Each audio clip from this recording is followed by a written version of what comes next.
Dieu ne travaille pas sans ses anges. Quelqu'un dit un amen. Les païens, les athées peuvent penser que c'est une parodie d'histoire que de parler des anges. Non, ce n'est pas une parodie, c'est une vérité biblique. Les anges existent bel et bien. Et donc, ce soir, nous allons poursuivre dans le thème qui est le ministère des anges. Et je veux dire d'entrée de jeu à quelqu'un que Dieu a prévu qu'un ange te visite avant la fin de l'année. Dis un amen. Et l'ange ne vient pas les bras ballants, les mains vides. Il vient avec ce qui t'est dû. Il vient avec la promesse accomplie de l'Éternel. Il vient avec les bénédictions de Dieu rattachées à ta destinée. Amen. Donc quand un ange te visitera, il laissera en toi les traces de la louange de Dieu. C'est-à-dire, ce qu'il va faire va t'obliger à louer Dieu. Parce que quand l'ange vient, il bénit de la part de Dieu. Et il a reçu pour ordre d'apporter la bénédiction, la réponse à tes questions. Donc nous allons évoluer dans cet esprit d'enseignement qui nous révèle la fonction des anges. Amen. Donc on s'est séparés sur ce fait. La dernière fois on a dit que l'ange a la capacité, l'ange dans son exercice ministériel, il a la capacité de se promener sur la terre. Et il ne se promène pas en vain, il se promène parce qu'il est le rapporteur de Dieu. Il voit tout ce qui se fait sur la terre et il le rapporte fidèlement à Dieu. Amen. Un ange a pour principe de ne pas se laisser corrompre. Donc l'ange vient et ce qu'il voit, c'est ce compte rendu là qu'il fait à Dieu. Il t'a vu dans une bonne position, il fait le compte rendu au Seigneur. Il t'a vu dans une mauvaise position, il fait aussi le compte rendu à Dieu. Amen. Voilà, donc l'ange, il est l'observateur de Dieu. On peut aller loin même pour dire qu'ils représentent les yeux de Dieu sur la terre. Et donc ils sont un peu partout. Dieu les déverse partout, de sorte que, à tous les niveaux que ce soit sur toute la planète de la terre, Dieu soit au courant de tout ce qui se passe. Vous savez qu'avec Dieu, ce qui est caché appartient à Dieu, mais ce qui est révélé appartient à vous et à vos enfants. Je m'inclus là-dedans. Donc, un ange a la capacité, en un clin d'œil, de se révéler à toi et de retourner à Dieu. Et donc, ils ont autant de qualités, mais néanmoins, un ange n'est pas omniscient. C'est-à-dire, il ne connaît pas tout. C'est Dieu qui est omniscient. Dis Amen. Un ange n'est pas omnipotent. Un ange n'est pas omniprésent. C'est Dieu qui est partout à la fois. C'est Dieu qui a la capacité en toutes choses. C'est Dieu qui a l'omnipuissance. L'omnipuissance, c'est-à-dire c'est une puissance infinie. Or, Dieu peut donner aux anges une puissance, mais il a limite au rôle de l'ange, à la fonction de l'ange, parce que l'ange, avec petit a, est créature de Dieu. Dis un amen avec moi. Donc un ange, de ce fait, un ange ne peut pas être adoré, puisque lui-même il est créature. Donc ce serait adorer un ange, ce serait adorer la créature au lieu d'adorer le Créateur. Voilà pourquoi Dieu ne veut pas que les hommes qui ont été faits à son image se prosternent devant Satan pour l'adorer. C'est pour cela que Dieu ne veut pas que les hommes et les femmes qui ont été faits à l'image de Dieu se prosternent devant les démons pour les adorer. Pourquoi? Parce que je vais vous démontrer ce soir que même les démons et Satan sont des anges, mais qui ont perdu, on va dire, leur pureté, leur sainteté à cause de leur rébellion dans le ciel. Donc tout ange, qu'il soit saint ou impur, n'est pas fait pour être adoré. Celui que nous devons adorer, c'est le Créateur du ciel et de la terre. Alléluia.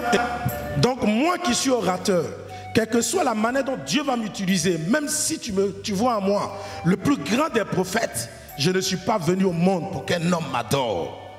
Dis un amen fort. Je ne suis pas venu sur terre pour qu'il y ait un culte de personnalité à ma personne. C'est une déviation que d'adorer un homme aussi grand qu'il soit homme de Dieu, il n'est pas fait pour être adoré. Il est fait pour être écouté.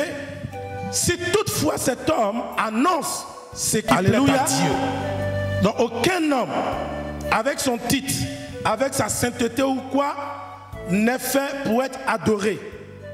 La créature ne doit pas adorer la créature, mais la créature adore le Créateur.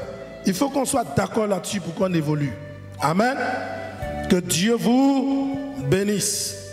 Donc, bien-aimés, nous allons voir ce soir la classification des anges. Comment Dieu a fait de sorte que les anges soient reconnus de par leur classe. Amen.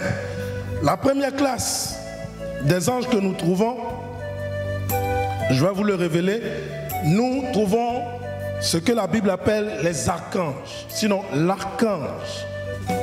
L'archange. Amen. Un archange, c'est un ange en fait, mais un ange chef. C'est un ange qui a la chefferie, un ange qui est chef. Un ange, puisqu'il est chef, ça veut dire qu'il dirige d'autres anges. Et il a sous sa coupole la responsabilité d'autres anges. Ce qui fait que Dieu le classe au-dessus de la catégorie des anges. Dieu le met en position d'archange, qui veut dire ange chef. Ok? Donc, dans la Bible, il est parlé d'un seul archange. A priori que nous connaissons tous, c'est l'ange, sinon l'archange Michel ou Michael. D'autres l'appellent Michael ou Michel. Et Michael, Michel veut dire simplement, ça a une signification, ça veut dire qui est comme Dieu. Quelqu'un dit un amen avec moi? Quand Dieu envoie un archange vers toi, c'est pour te signifier qu'il n'y a personne comme lui. Il faut dire un amen que je te révèle la parole de Dieu. Quand Dieu veut te montrer qu'il pourvoit plus que ton père, il pourvoit plus que ta nation, il pourvoit plus que tes aïeux, il pourvoit plus que tes richesses, il pourvoit plus que toute chose dans ta vie, Dieu pour se manifester à toi, se peut-il qu'il envoie un archange pour te montrer que nul ne peut s'égaler à lui. Qui est comme Dieu? Dieu n'a pas d'égal. En réalité même, Dieu n'a pas de concurrent. Dieu laisse Satan travailler comme un pion. Sinon, Satan n'égale pas la concurrence avec Dieu. Donc, laissez-moi vous dire ce soir que Dieu est tellement puissant qu'il ne fait rien en vain. Tout ce que Dieu fait a un dessein. C'est pour un objectif. Dis un amen fort. Donc, on va continuer. Dans le livre de Daniel, chapitre 10, verset 13. Daniel, chapitre 10, verset 13. Si quelqu'un peut venir prendre ce micro, là, lire les trucs au fur et à mesure. Daniel, chapitre 10, verset 13. Essayons de le trouver. Vous allez découvrir dedans que ici, ce texte nous permet de penser qu'il y a d'autres archanges. C'est-à-dire Michael, Michel n'est pas le seul. Dis amen. Je lis la parole de Dieu. Daniel 10 au verset 13 dit ceci. Le chef du royaume de Perse m'a résisté 21 jours. Mais voici, Michael, l'un des principaux chefs, est venu à mon secours. Et je suis demeuré là auprès des rois de Perse. Amen. Michael, l'un des principaux quoi? Chefs. Qui est Michael? Je vous ai dit que Michael c'est un archange. Donc un ange d'une position supérieure. Amen.